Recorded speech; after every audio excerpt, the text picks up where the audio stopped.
What's going on, YouTube gamers? Bonfire here, and welcome back to my 2013 End of the Year series.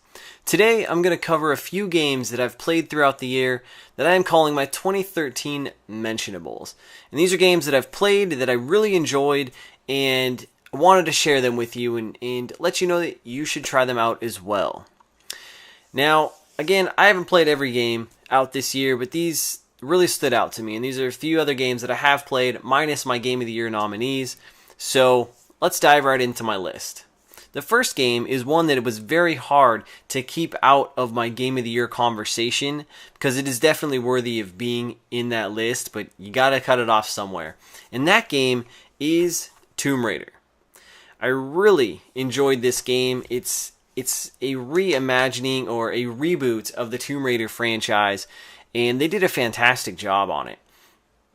The gameplay it works really well, and it seems to me like they took a lot of cues from the Uncharted games, which are PlayStation exclusives, and it's just great environment, great story, really good gameplay, fun mechanics, both platform mechanics and shooter mechanics, and it all came together really well, and I thought it was really cool to go through this early imagining of Lara Croft and kind of how she became the Lara Croft we know and love today. And it's kind of a survival story and how she has to survive through this experience that kind of turns her into the Lara Croft. And it turned out to be a fantastic game. I'm really excited to see the second one and see where it goes from there. I do believe that they are making a second Tomb Raider, and it's fun. It's a great lengthy campaign. It's a good amount of bang for your buck. So I highly suggest you get that game. I'm sure you can get it for super cheap now. And play through it. It really looks good too on the PlayStation 3. I can't say much for the Xbox. I imagine it looks just as good on there. Maybe not slightly a little bit less than the PlayStation. I don't know. I haven't played the Xbox version, but I know it was made for the Xbox, believe that or not. The next game on this list is a game that I'm a big fan of the franchise, and that is Dead Space 3. Now, this game got a lot of flack this year due to the microtransactions that are in the game. And what those are is basically within the game you can do weapon crafting, and you find little items and different things throughout the game and different parts and things to build weapons. And the microtransactions are to where you can actually purchase some of those parts and purchase weapons and make superior weapons. But I didn't really feel like it hindered the gameplay experience. I didn't feel like it was something you had to do to complete the game, or you had to do to make the game feel like it's working. It's something you can easily avoid. So I didn't think it was a big thing. I don't know what all the flack's about. I guess on principle, but it doesn't hinder your gameplay experience, and it's not necessary.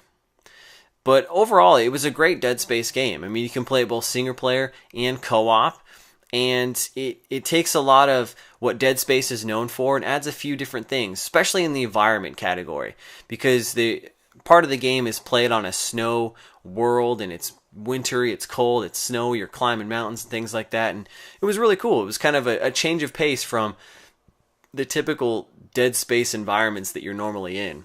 And I thought they did a great job on it because it still held true for the most part to what the franchise is about. And I can appreciate that. Like I said, I'm a big fan of this franchise. I think they did a good job on it, and it was a fun game overall. I definitely give it a go. It has replayability. And I think that one of the biggest things about the game is it has a pretty lengthy campaign.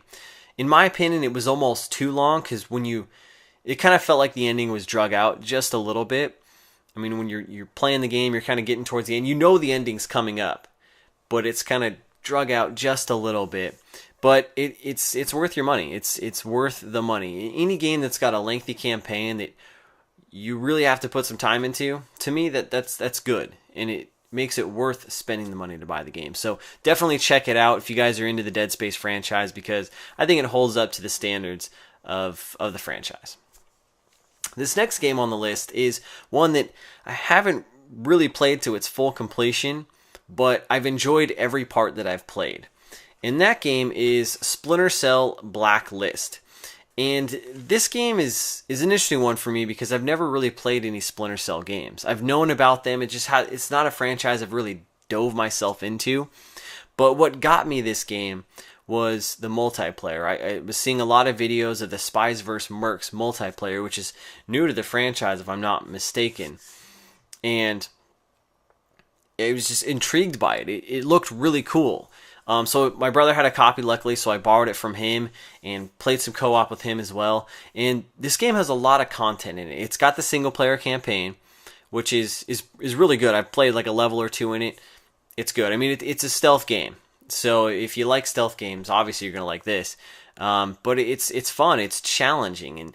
And to me, any stealth game that pulls off stealth well, which obviously the Splinter Cell series does, is a fun one. And I'm kind of sad I haven't gotten in this franchise until now. But it's got the single player. It's got co-op as well. There's like some co-op missions you can do. And they're fun. They're challenging. And I've enjoyed playing the levels that I have played with my friends and things like that. And then there's also multiplayer. And the multiplayer is what really surprised me.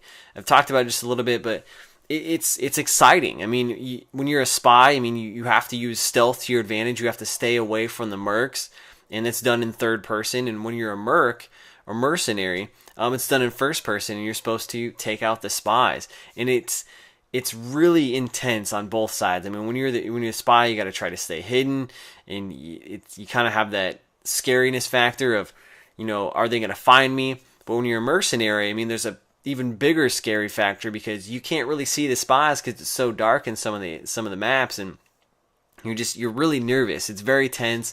It's very enjoyable. The only thing about the multiplayer, because I'm terrible at it, is it has a really steep learning curve. And so it takes you a while to kind of get the hang of the game. I unfortunately never got the hang of it, but I still enjoyed it. It was a lot of fun, and it was something different in terms of multiplayer. So it's definitely worth your time. I'm hoping to finish the game and maybe bring some multiplayer to the channel. Who knows? If you want to see that, let me know in the comments down below. The last game on this list was one that was another game that I was seeing gameplay, seeing streams on it, seeing videos, and I was like, I want that game. And when it finally came out for consoles this year, I was like, I'm picking that up. And that game is Payday II. And this game is a fantastic idea. It's basically you do heists, you do robberies, you move drugs, all that stuff for money, and it's basically a multiplayer only game. You can play it single player. I wish they would have done sort of some storyline with it to where you have good single player with good AI teammates, but the AI when you're playing single player and you're basically just playing the multiplayer missions by yourself, AI is terrible. They help you up, but that's it. That's all they do. You really want to play this game with a group of friends, but when you do have a group that's playing cooperatively together, it's a lot of fun. It's a lot of fun. The game does come with a lot of bugs. I am hoping they addressed it by now. I haven't played the game in a little bit, but it's really fun. It's great. It's a good concept. It's enjoyable. There's a lot of unlockables, a lot of weapons and things to earn and rank up as you do these heists. And some of the heists are pretty cool. And it's kind of fun to try to do them all stealth or to try to just go in, guns blazing and things like that. And it's you can have some fun with that game. And I really wish they would have spent a little bit more time on it and adjusted some things, but it's still a fun game to try out. And it was one that when I saw it, I was like, I want that game. It looks like a lot of fun. So there you guys have it. Some mentionables that I've played throughout this year. Let me know what you guys think about these games in the comments down below. If I missed any games, let me know what they are down below. If you guys enjoyed the video, let me know with a like. And if you're new, be sure to hit that subscribe button and stay tuned for my grand finale where I announce the winners of my 2013 End of the Year series. Until next time, I'm Bonfire, and I will see you online. Hey guys, don't forget Facebook and Twitter. Hit that button down